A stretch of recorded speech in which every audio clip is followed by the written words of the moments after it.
morning, Asean. Freshen up your world, your thought, and your idea with us every weekday from 7:30 to 8 a.m. I'm Patsurang Desha Putharangsi. And I'm Weena Dongverse. It's Wednesday, the 7th of August, and there is something very important today, Kun Patsurang, in Thailand. Yes, of course, with the notorious amnesty bill being proposed today, there have been fears over the reaction from the people, can you know? Yes, as the political confrontation is also looming between the pro and anti-government groups, with the Democrat Party MPs having decided yesterday to lead a group to the parliament, which is protected by the Internal Security Act. The opposition stance of combining street protests with its legislative efforts became clearer when Patulung MP Nitpon Ittara Sombat said that future Democrat rallies against the Pheu Thai-led government's push for an amnesty bill might be held jointly at Lumpini Park. There is now a large rally at this site by an anti-Thaksin Shinawat movement. Several pro-government red shirt groups are traveling to the capital to show support for the government and the bill, which would seek pardon for many pro-Thaksin protesters indicted for violence and crimes committed during the riots in Bangkok 3 years ago. Supporters of the so-called People's Army gathering in the provinces are expected to arrive in Bangkok today when the bill is submitted to Parliament for its first reading. The People's Army, which has the tag to overthrow the Thaksin regime, said yesterday it would heighten the scale of its rally by 9 a.m. today. The rally leader, retired Admiral Chai Suwannapap, said all tactics and moves of organizers needed to remain secret, but people keen to know what the protest plans would be were welcome to join the rally.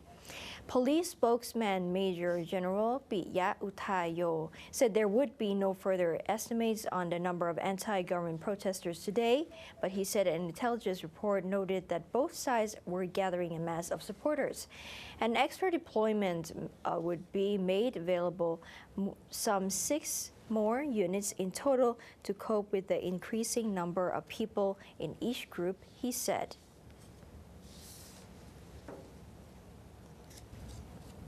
Moving on to this protest in Cambodia, as thousands of the protesters rallied yesterday afternoon until the evening to actually demand the inquiry from the international community into the recent general election, rejecting the victory claimed by long-serving Prime Minister Hun Sen. The election revealed widespread unhappiness with his iron-fisted rule, and the opposition Cambodian National Rescue Party of Sam Rainsy is trying to capitalize on that, while emotion still runs high, especially among younger Cambodians eager for change. Well, of course, Sam Rainsy has already said he should be prime minister and told the crowd in Phnom Penh he rejected the idea of a coalition. And he also stated firmly that we won't get involved in the destruction of the nation with them. So Information Minister Keo Kem Harith said Hun Sen's Cambodia People's Party won 68 seats and the CNRP of Sam won 55. But the CNRP said it won 63 and the CPP 60. The official result will not be announced until 14th of August. The CNRP also claimed 1.3 million names were missing from electoral rolls and that Hun Sen's side stuffed ballot boxes with illegal votes. The allegations are being investigated by the National Election Committee, a state body seen as dominated by the CPP anyway. But Sam Rainsy wants the United Nations and non-governmental bodies to take part, which the government has rejected. Well, according to an expert from Australian National University, Mr. Carl Thayer, he said it is inconceivable that Hun Sen would allow any investigation that he could not control. However, in the short term, the campaign may lose momentum as Sam Rainsy leaving the country for his daughter's wedding in the United States. Moving on to the Philippines, as it promised intensified sea patrols yesterday as it welcomed the arrival of a second warship from the United States to bolster the defenses during a maritime dispute with China. President Benigno Aquino led the Navy in welcoming the BRP Ramon Alcaraz, a Hamilton-class cutter that had been decommissioned by the U.S. Coast Guard and acquired by Manila. The ship is berthed at Subic, a former American naval base on the west coast of the main island of Luzon, facing the South China Sea, where the Philippines has festering territorial disputes with China. Now that the BRP Alcaraz has arrived, we will surely intensify our patrols in the Philippines' exclusive economic zone, Aquino said in a speech as the U.S. envoy to Manila and other officials cheered. It will also boost our capability to counter any threat, he said. Aquino made no direct reference to China, which has claims in the South China Sea overlapping those of the Philippines and other nations. The Alcaraz, named after a Filipino Commodore and World War II hero who battled Japanese warplanes, is the second warship acquired by the Philippines from its U.S. ally in recent years, significantly upgrading its poorly equipped military. The first BRP Gregorio del Pilar was acquired in 2011 and immediately sent to patrol the country's waters to counter what the government says is increasing militarization by the China of the disputed areas. Well, Vietnam has immediately ordered recall and a halt to a circulation of milk powder manufactured by FONTERRA after New Zealand authorities said some of the protein concentrate produced there was found to be contaminated.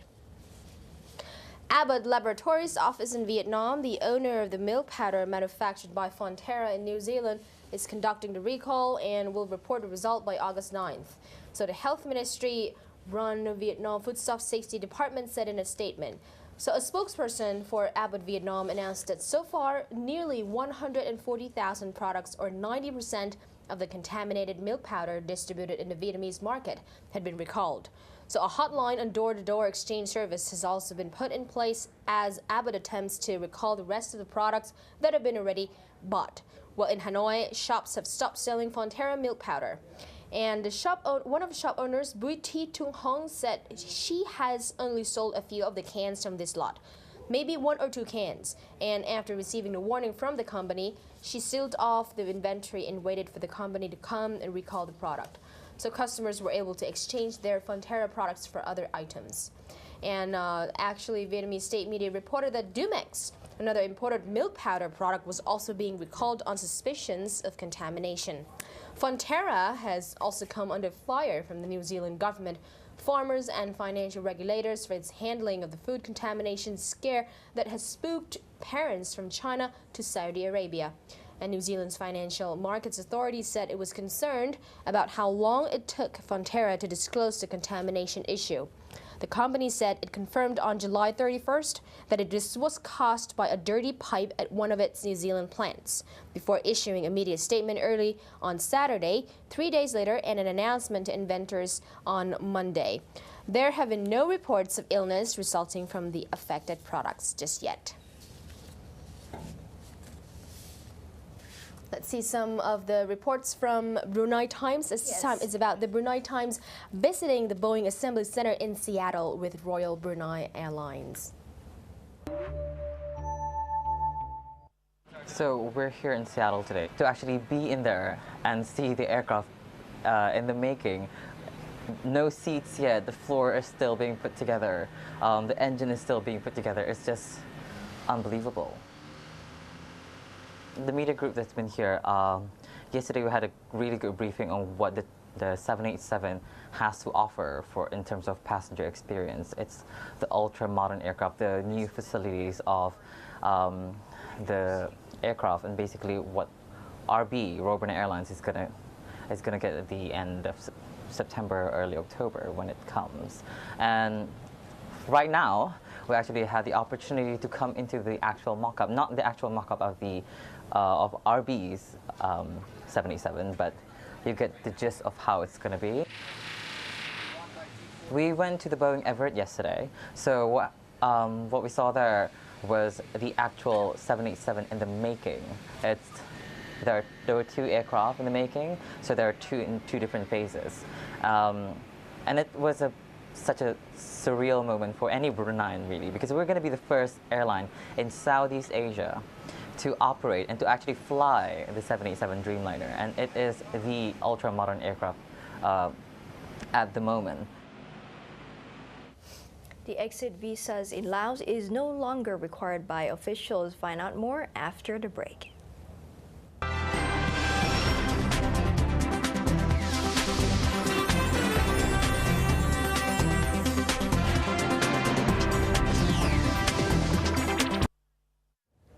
In Laos, diplomats and official passport holders will no longer require exit visas to make official visits to countries in which Laos has agreements to visa exemption after the cabinet approved a new regulation last week. The new regulation is expected to take effect in September. A senior official of the Consular Department, Ministry of Foreign Affairs, told the Vientiane Times yesterday. The move is to streamline procedures after learning that the current processes to acquire an exit visa from the Ministry of Foreign Affairs are time-consuming. Under the new regulation, officials and diplomatic passport holders did not need an exit visa from the Ministry of Foreign Affairs, but only require approval from their line organizations to obtain permission for foreign trips. For example, a reporter for a state journal is only required to get approval from the Ministry of Information, Culture and Tourism, he explained, in keeping with the concept of the new policy. The official said, in the proposal, we recommend that a particular organization take a management role for their own employees on the matter, but this might be revised based on recommendations from the cabinet members. The cabinet approved the new regulation on its monthly meeting last week at the government office chaired by Prime Minister Tong Sing Thamawong. The official also stated that the new regulation will not permit the holders to use official and diplomat passports for personal trips. Under the current procedures, those in geographically far provinces in particular face difficulties in conducting the paperwork to get an exit visa from the foreign ministry, the official said. He added the concept of the new regulation is to enable provincial authorities to grant full approval for foreign trips of their employees and cut the time involved. According to the Mon State Department of Myanmar, a new flight route between MAWLAMYINE, Mae Sot, and Bangkok will be inaugurated on September 1st. The new flight is jointly sponsored by the Mon State Government Committee and Thailand. So the Mon State is promoting tourism in the state, and Thailand is their main target, according to the Mon officials. So the Mon State Minister Toto Ong, he said, we are holding discussions mainly with Thai tourism groups, and we are planning to start the flight in September 1st. But Mon State will promote prominent destinations like the famous Kiak Tit Yo Pagoda, Belu Island, Kia Kamiyale Pagoda, Setsay Beach, and Tanbu Zayat War Cemetery. So new arrivals have been on the increase last year in the Mon State. The telecom giant from China, Huawei, plans to enter Myanmar. Find out more in Myanmar Focus Daily.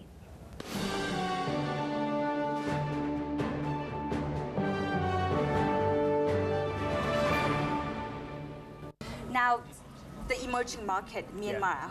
Huawei has recently established its presence as well in Myanmar. Right. And what's the plan of the company in Myanmar? Yeah, since we have been there for many years, and we think right now it's good timing that we can make more contribution to the Myanmar market together with investors from outside, and also with local operators as well. So right now we have already been, and we will continue to be the major supplier in Myanmar market in terms of the network and also in terms of the handsets. So what would be your activities in Myanmar? For example, are you going to open flagship stores or anything else? We already opened. Yeah. We opened 2 flagship stores in Yangon. Yeah. And any plan to expand somewhere else in Myanmar? Yes, we will have more flagship store in Myanmar. And just let you know that in Myanmar, our handset ranks #1 in terms of the marketing shares and the brand recognition. Yeah. Okay. Apart from opening the flagship stores, what about the, like how in improving the network, and how are you? Anything else, like any other plan in Myanmar? Yeah, Myanmar people, they are so exciting that right now, they can enjoy the bigger network, and definitely the Huawei is part of it. Yeah, and we are the major part of it. Yeah, we are making efforts to roll out network as soon as possible and as big as possible to serving the Myanmar citizens. Okay, have you discussed with probably Telenor or Widu in terms of like partnering in improving the network in Myanmar? Yes, we are partnering with Telenor in Myanmar as well. We are their major partner. Yeah. In Thailand, you launch mostly the smartphones, but in Myanmar, if you launch the smartphone, you won't get many people using it. We always committed to provide the best product with best technologies and with affordable price to the consumers. So in Thailand, we also focus on smartphone. We don't do feature phones. Yeah. What about in Myanmar? Sorry, in Myanmar. Yeah. So in Myanmar, the focus will be smartphone. Yeah, smartphone only. Okay. Because we believe technology will drag down the cost. And we wanted the consumers to really enjoy the latest technologies. Yeah. Okay. What about the after sales? I mean, just the after sales, the plan of after sales in Myanmar? Yes, we have built up and we are building up more service center to support the growth of the market, and we are doing well. Consumers are quite happy and quite satisfied. What do you expect for the sales target for Myanmar market? Maybe it's hard to tell you at this moment because in Myanmar, the new investment from the overseas investors, their investment plan is subject to the approval of the telecommunication law in Myanmar government. Yeah, we got the order already, but also we need to waiting for the subject. We need to waiting for the imprisonment of the telecom law until the license being really awarded, so we can start to roll out network. Yeah. How do you project the growth for Myanmar market? The growth will be very significant. Yeah, because how significant? I think nowadays Myanmar has only less than 2,000 base stations. But the new investors, they committed they will build up 3,000 BTS or even more within just 1 or 2 years. So you can see how significant it will change the market. Yeah. Have you faced any challenges in terms of operating in Myanmar? A lot of challenge. What kind of challenge? They need more talent. They need more human resources, and the infrastructure is still not well in place yet. So many things, but we love challenges. Yeah. So no problem for us. How do you deal with the challenges, though? We have been dealing with challenge for many years, and we have no problem to dealing with challenge more. Yeah. How do you do it? What's the techniques? Could you share with us the techniques in dealing with the challenges, for example, in terms of human resources, in terms of infrastructures, in terms of business operation? Yeah. Just give you one example. For technologies, no problem, because actually in Myanmar we can provide them the latest technologies. So they are taking the net move advantages comparing with other markets. Technology, so no problem. Talking about the talent, we are sending the experts and the talent teams all over the regions to support the Myanmar business. And meanwhile, we are also trying to grow up the local talent by providing the best training services in local. What is the plan now in terms of improving Myanmar at the same time of investing in Myanmar? Yeah, we will never ever forget that as the CSR that Huawei is always shooting up, because what we are doing is building up a community for people to make communication, and we need to. We also need to perform ourselves to help them to live healthily and happily in this community. So apart from the provided network, we do a lot of CSRs, the disaster relief, the local education, the talent training, many things, yeah, we are following.